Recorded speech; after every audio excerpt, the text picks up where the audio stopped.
Hello and welcome back to another episode from not the Studio Block server but my Redstone testing world, where over the weekend I did a bit of farm design for Ghost in the Glass, looking at doing a dirt to clay converter, and it was a fun project, and I thought we could do with something like this on Studio Blocks.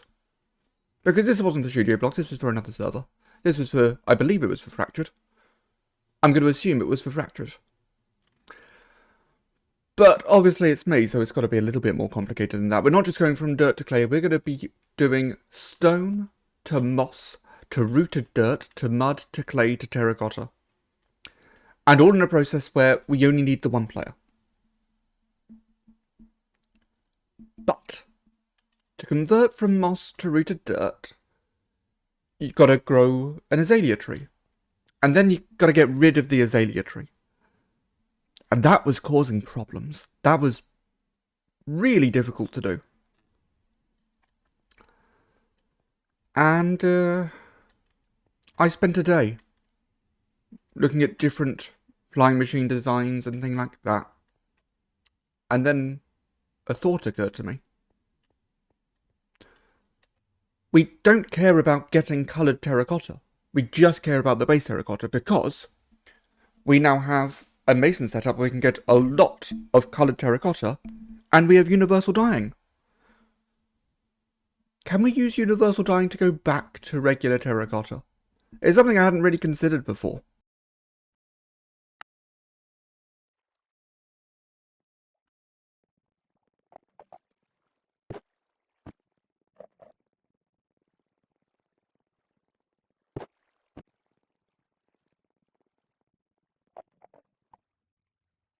Yes, you can go back to regular terracotta. You just need some ice. It would be quite nice to have an ice farm though. Now, I know what you're thinking. This doesn't look much like an ice farm. And I would agree. This is a test. Because the idea I have in mind, I still don't know if I'll be able to pull it off, but the idea I have in mind involves doing 1x12 stretches of ice. And some of you will immediately be able to understand why 1x12. Everybody else, you'll find out later in the video. So I want to see how long it takes one 1x12 stretch to turn into ice. So on average, and the longest I get, so I've got a set of 100 of these stretches. Originally, I had 1,260, and I thought, that's quite a lot for one little test. So the idea is, if we take the fill from here to here,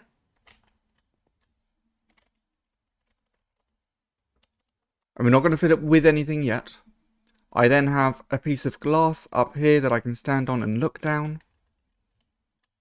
Ah, there we go. Get rid of the HUD.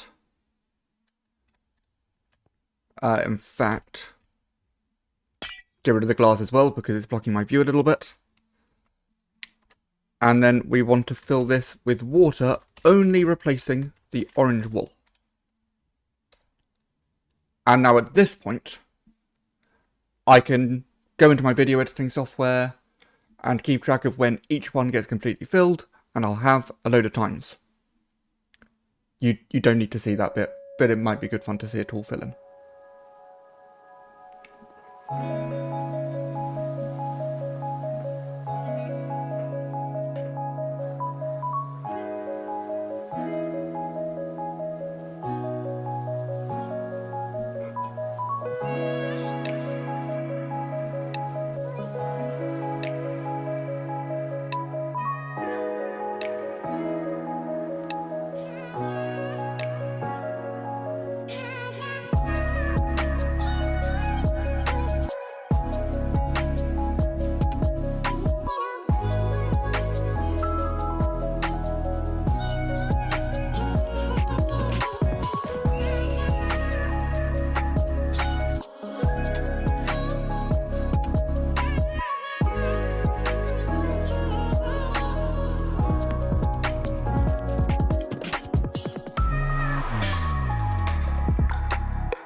Well, the experiment has been completed. And what you saw wasn't actually the experiment in the end, because me changing the biomes didn't quite work fully, so a lot of stuff wasn't changing. So I'm now in a new testing world just for testing the ice farm, where it is all frozen peaks, so ice will actually form.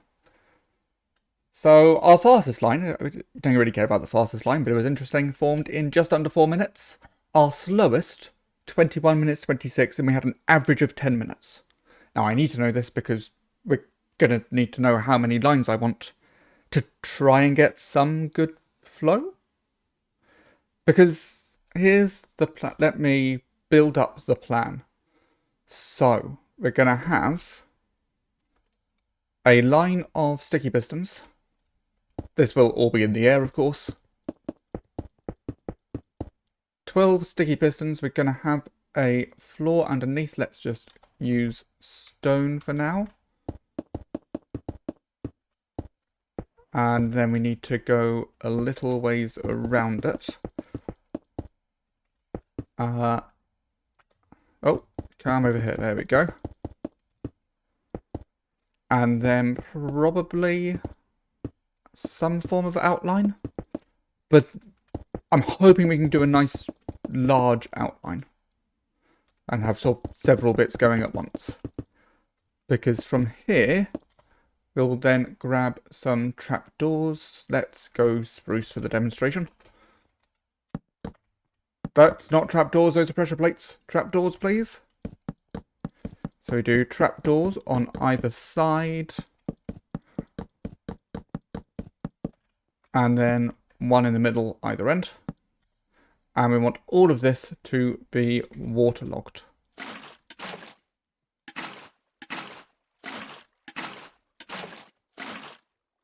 So then I'm hoping that this could turn to ice. It does actually need to be against a solid block, so maybe we have this end bit. We can have either end be solid, because we've got water sources next to it. So then the ice is going to be forming through the middle. So it's going to have to form from either side, which actually isn't great. Maybe instead, let's stick with this idea.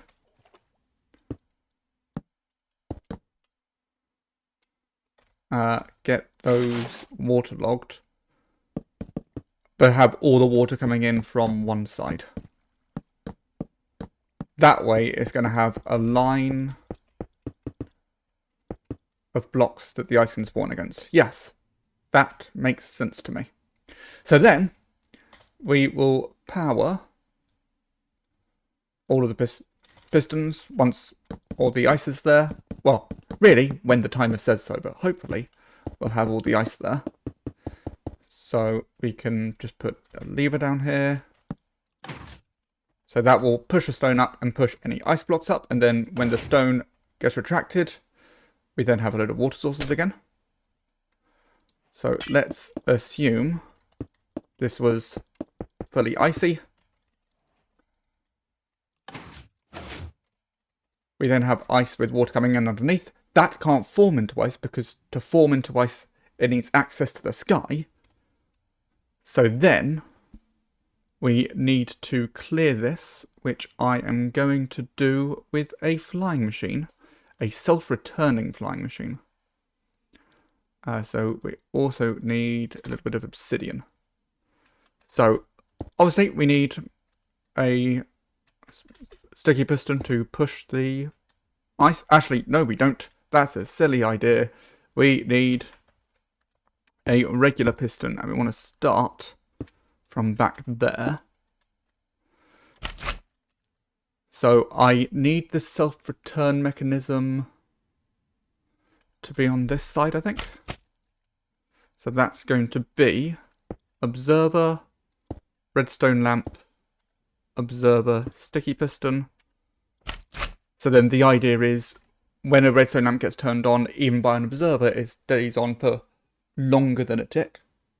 So then when the redstone lamp turns off, this observer will detect it, which doesn't matter while it's in flight because everything's moving and this observer's busy. But as soon as it stops and becomes stationary, this observer will detect it and send the flying machine back in the other direction. So then we put observer down here. Then at the other end, we will have our obsidian. Bit of obsidian here, and then we can clear the ice. So then we just need to activate the system. And we should see, once it hits that end, it self-returns. And now our water will have sky access once again, and can start turning into ice. So then we're going to have lots of lines of ice, which we need to combine into one long conga line that gets to the player, who'll be standing there with a silk touch pick, because we can't use TNT on the ice, it will just break. Now that's all been said and done. As I said, our average is just over 10 minutes. It should take the flying machine 6 seconds to clear the ice, because it's half a second for the flying machine to move one block, and we have a line of 6 ice. So we have a line of 12 ice, 12 times a half is 6. So to have a constant flow, for every minute of constant flow we have, we're going to need 10 of these modules. So I'm going to grab a handful of modules. I don't know how many. I'm going to figure that out as I go. Combine the stream together, and then we'll have one bigger module. And we can sort out the timings for that, and then we combine the modules together, and then get a bigger module, and then probably combine those modules together one last time. And then we deliver the line of ice to the player. Now, the issue is going to be, what happens if the ice goes past the player? So we'll have the player stood sort of here, getting rid of the ice, so the ice can go past. And then I think we will send the rest into a TNT blast chamber, just to get rid of the excess. I think that sounds like a plan that's going to work. Let me get a few of these combined. Gosh, that's already nearly complete. This is a fast one. I've come to a bit of an annoying realization. In that the way I build block chains isn't going to work. So this is how I would normally build it. So you've got a signal being passed across. When there is a block there, it passes the signal up to the piston, and the block gets pushed down. Lovely little system. Ice is not a solid block, so ice doesn't work. Fortunately, it should be easy enough to fix if we get rid of all of this stuff. Because we're not going at full speed, we're going at flying machine speed. If I take an observer from here, yeah, I think that will work.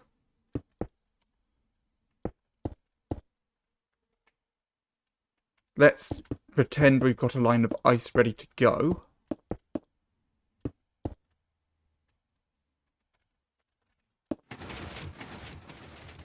Lovely.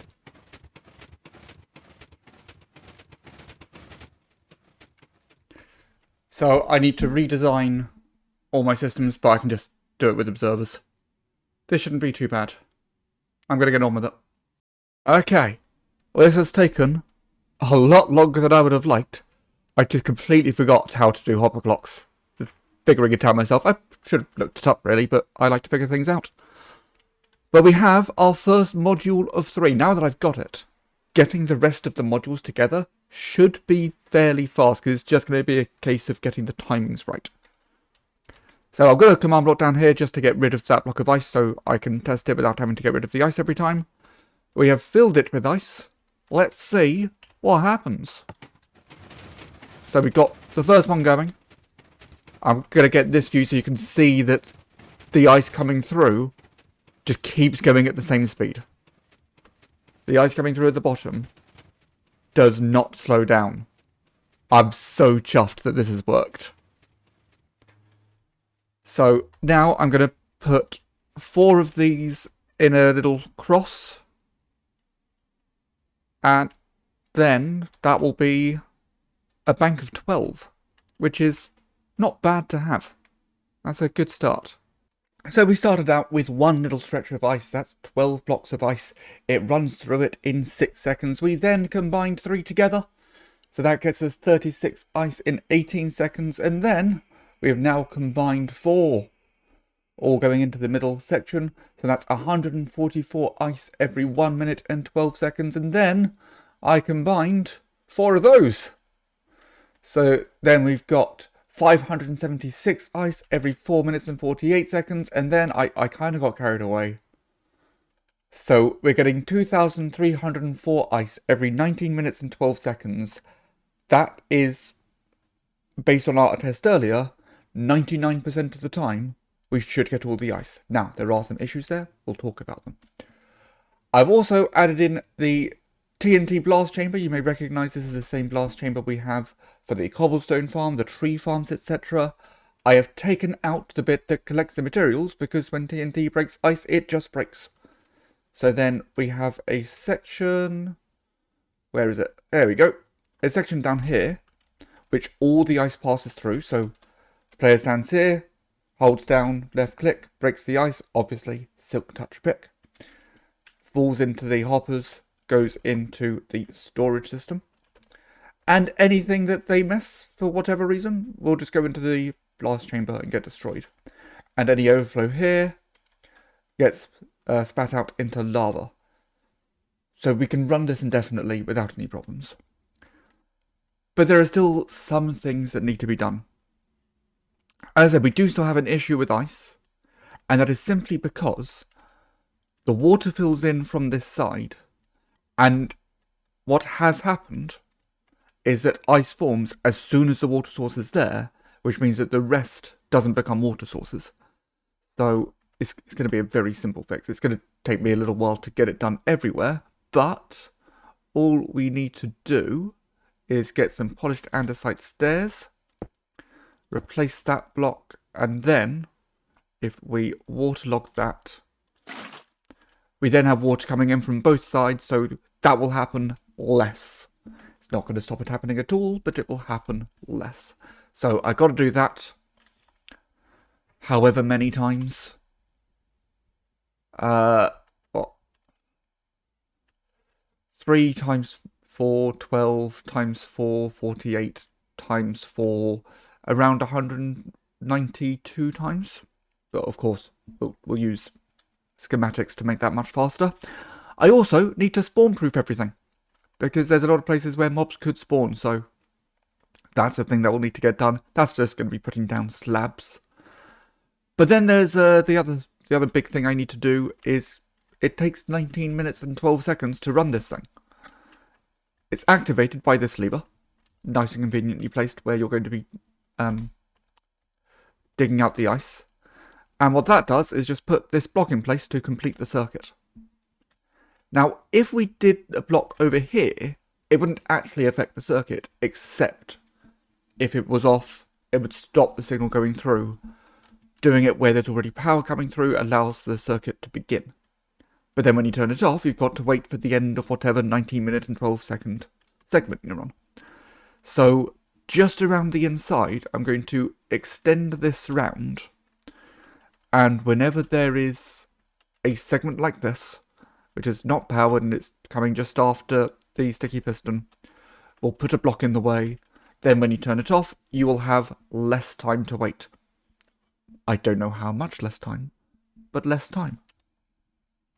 So I'm going to get those 3 jobs done, and then we have a very silly working ice farm. Well, I think we're done. So I've cleared out all of the ice because I needed to get the schematic of it.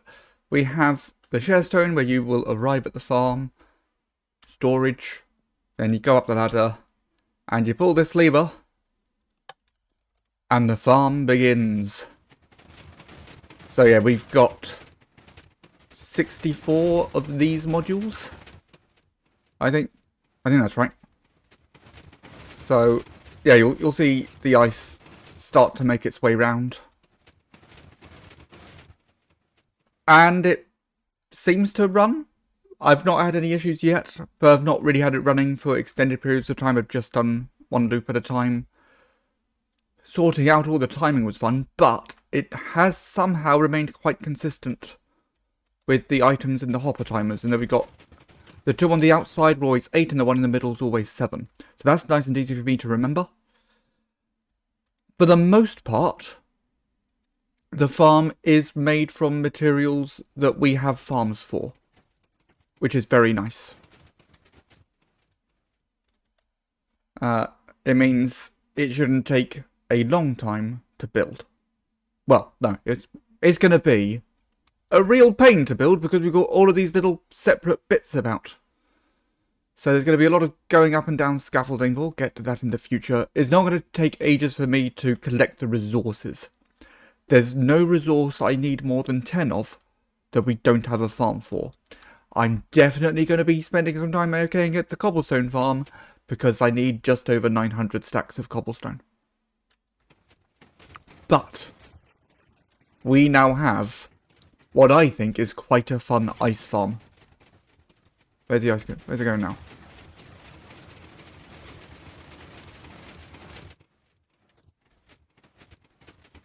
So yeah, I can turn this off whenever I want. It might take a while to actually turn off, but I can turn it off. It should all be spawn proof.